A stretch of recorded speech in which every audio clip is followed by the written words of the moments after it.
بس السؤال هنا، هل ينفع ان انا الانسان اللي انا هتجوزها دي، هل هي هتقبل بظروف ان هي ترضى تعمل حقن مجهري ان عشان خاطر ان انا اقدر اجيب منها اطفال؟ مراتي بتحبني جدا وقالت لي انا ما عنديش اي مشكلة خالص ان انا اكمل حياتي معاك من غير اطفال. ازيكم؟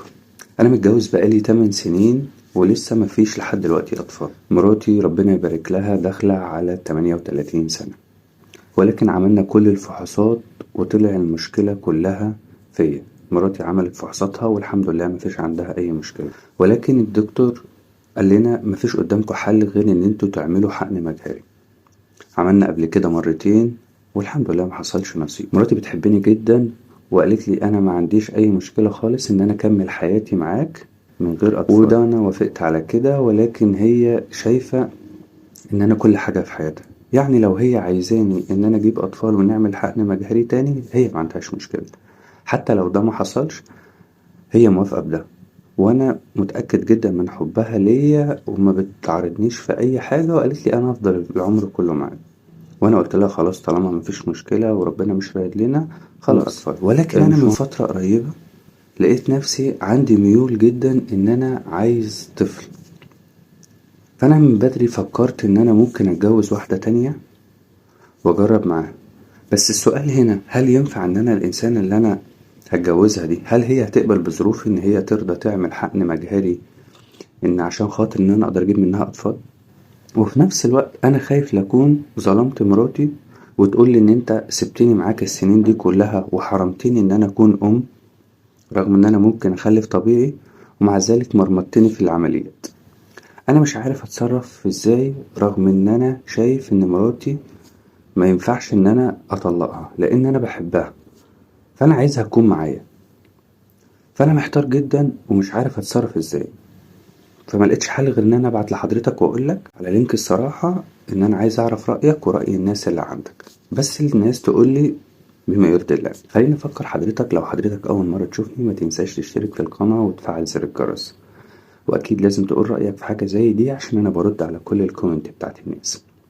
اما بالنسبة لرأيي انا وبمنتهى الامانة والصراحة، الواحد او الراجل، انا بكلمك مثلا كراجل، اكيد اي واحد نفسه انه يكون عنده ذرية ويشوف ولاده قدامه، وطبعا اكيد انا بتمنى لك وان شاء الله ربنا يسعدك ويرزقك، ولكن إن شاء الله هي قررت ان هي تعيش معاك حياتها، نزلت عن حقها ان ما يكونش ليها اطفال رغم ان هي بتخلف. ابسط حق ليها ان انت تعيش معاها، ليه تجيب لها زوجة تانية؟ طبعا ده شرع ربنا، انا ما يعني مش معارض شرع ربنا ان انت تتجوز واحدة واثنين وثلاثة واربعة، ولكن السؤال اللي انا عايز اساله لك، هي بتخلف وما عندهاش مشكله في اي حاجه. يعني لو هي ما كانتش قعدت معاك الثمان سنين وقالت لك لا طالما المشكله فيك انت، وانا اعرف ناس كتير جدا اول لما لقت كده قالت استحمله سنه والتانية وخلاص سابته ومشيت على طول، واهلها بيقولوا لها كده لا خلاص هو مش هينفعك، شوفي حد تاني، انت هتضيع عمرك، جيبي لك حته عيل افرحي بيه. ولكن ان انت عشان خاطر ان هي قررت تكمل حياتها معاك وقالت لك حتى لو ما فيش اطفال، انت اناني قوي في الموضوع ده. وانا شايفك الصراحة ان انت بتفكر تفكير مش ظريف او مش سليم.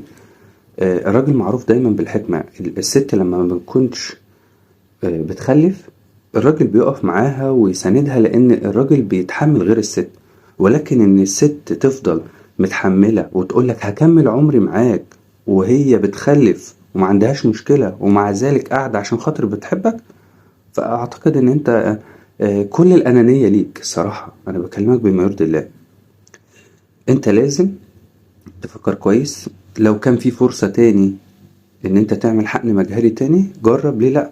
ممكن لعل وعسى من غير حقن مجهري ربنا يريد وتخلفه. ما تيأس من رحمة ربنا، انت لو ربنا رايد ليك ان يكون ليك طفل واتنين ممكن يجي توأم. والله انا اعرف ناس قعدوا 14 سنة وبعد كده ربنا كرمهم باتنين توأم، يعني ما شاء الله. فانت ما تيأس من رحمة ربنا وكمل مع مراتك. هنا اكلمك بصراحة، لما تروح تقول لي واحدة ان انا ما بخلفش ومحتاج ان انا اخلف حقن مجهري، هتسألك هتقولك طب مراتك ايه؟ هتقول لها مراتي كويسة ما فيهاش حاجة، هتقولك طب وانا ليه اجرب التجربة الفاشلة دي؟ انا اسف يعني وده حقيقة. فانت راجع كده، راجع افكارك ورتب امورك، وارضى باللي ربنا قسمهولك، ولو ليك نصيب في حاجة اكيد هتشوفها. محدش بياخد غير اللي ربنا رايدهوله.